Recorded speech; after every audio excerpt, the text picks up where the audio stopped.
మా అత్తమ్మ బసవతారకం గారు మా కుటుంబానికి ఒక పెద్ద దిక్కు. ఎన్టీఆర్ సినిమాల్లో బిజీగా ఉండేవారు. ఆయనకి ఎప్పుడు కూడా టైం ఉండేది కాదు. అంత పెద్ద కుటుంబాన్ని ఎంతో విలువలతో క్రమశిక్షణతో పెంచారు. కుటుంబంలో అనుబంధాలు ఆప్యాయతలు పంచారు.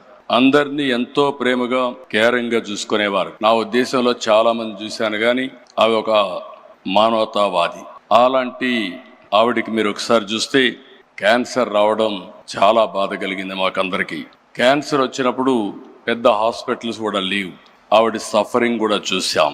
ఆ రోజు తమిళనాడులో అడయార్, ముంబైలో టాటా ఆసుపత్రి, ఇలాంటివి 1-2 ప్లేసుల్లోనే హాస్పిటల్స్ ఉండేటివి. అక్కడి నుంచి చాలా సఫర్ అయ్యారు. ఆవిడ సఫరింగ్ మేమంతా చూసాం. కడాన అమెరికాకు కూడా తీసుకెళ్లి ట్రీట్మెంట్ ఇప్పించిన. ఎగ్జాక్ట్గా మేము ఆగస్ట్ క్రైసిస్లో ఎన్టీ రామారావు గారు తిరిగి ముఖ్యమంత్రి నెలలోనే 1 నెల 2 నెలల్లోనే ఆమె చనిపోవడం చాలా బాధ కలిగింది. ఆ షాక్ నుంచి ఎన్టీఆర్ తట్టుకోవడానికి కూడా చాలా సమయం పట్టింది.